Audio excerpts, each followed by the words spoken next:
Now, also mentioned that we would be speaking about the idea of the transformation itself, the accelerating wave of collective consciousness that many of you have intuitively recognized reaches a critical mass threshold in and around your cycle that you call 2012. This simply represents the idea of crossing into critical mass, where you have the potential for total positive reality.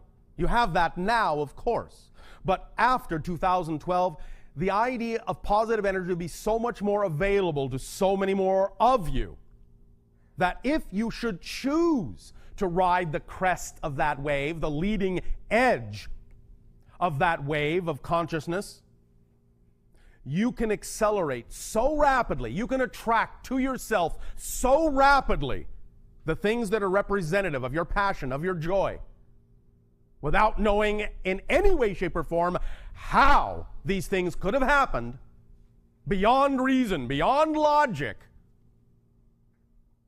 that again, your life will become literally so dreamlike it will be at first dizzying and disorienting until you get used to it. Literally, you'll be walking through life like it's a dream, marveling at the miraculous synchronicities that just are popping up as a matter of course. Yes. When you ride the leading edge of the wave of consciousness.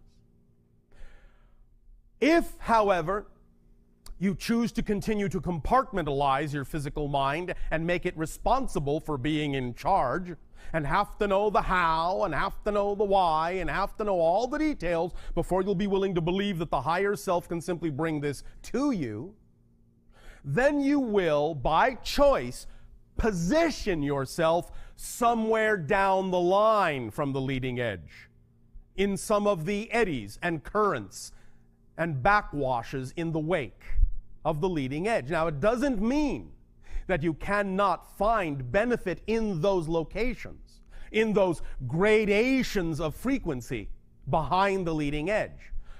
But wherever it is you position yourself, you simply have to understand the effect you create will be absolutely directly commensurate with where you have positioned yourself, and it will not be any more than that.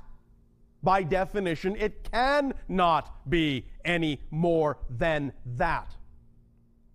As an analogy, your visible spectrum of light, you understand that in the visible spectrum of light, red is a low frequency, the lowest visible frequency you can perceive with your eyes. Violet is the highest visible frequency you can perceive with your eyes in general. We understand many of you are beginning to stretch these boundaries, but for the purpose of this illustration, let's just stick with the common labeling of this visible spectrum. Now, you know, if something exists on the frequency of violet light, it's at a very high level of frequency, very high level of energy. And it will experience the things that go hand in hand with that level. If something chooses to exist on the other end of the spectrum, in the red frequency, it will be functioning at a lower wavelength, a slower wavelength, a lower vibration, and will only experience the things that are commensurate with that level in the spectrum. It's all energy, it's all light, it's all the same stuff, as you say, but the difference in gradation of the vibrational frequency will ultimately determine what is capable of being experienced on that level. If you're operating at a certain wavelength toward the lower end of that spectrum, you will only perceive red. Only. You will never perceive violet at that end of the spectrum. If you are operating at the violet end of the spectrum on a high frequency level, you will only perceive violet. You will never perceive red at that end of the spectrum, ever. So, the leading edge of the wave of your collective consciousness on this transformation, you can live there and ride the crest, or you can allow yourself to float back into the wake. Somewhere in there will be vibrations that will be representative of whatever degree you are willing to allow your belief system to take hold. So, you must understand that if you do that, there are consequences to that. The consequence being that you can only perceive what is directly commensurate with the level you're on, and nothing else. Nothing lower, but nothing higher. But you are all capable of choosing to ride the crest, the leading edge. All right. Now, when some of you consider this, you get scared. It's going too fast for me. I might fall off. I might crash. I might smack into a brick wall. As if suddenly one would appear. Of course it will if you create it. But again, understand that if you create that brick wall, that's an indication you are no longer on the leading edge. Brick walls do not exist by definition on the leading edge. They only exist back down the line, in the wake, in one of the eddies, in one of the currents that is representative of belief systems that there are such things as brick walls. But if you're truly riding the leading edge, truly, as you say, surfing the crest, then you will understand that just like being on the top of the mountain, you have a clear and unobstructed view of everything in front of you. And you ride that wave right into ecstasy. Ride the leading edge of the ecstasy. Allow yourself the opportunity to know you can.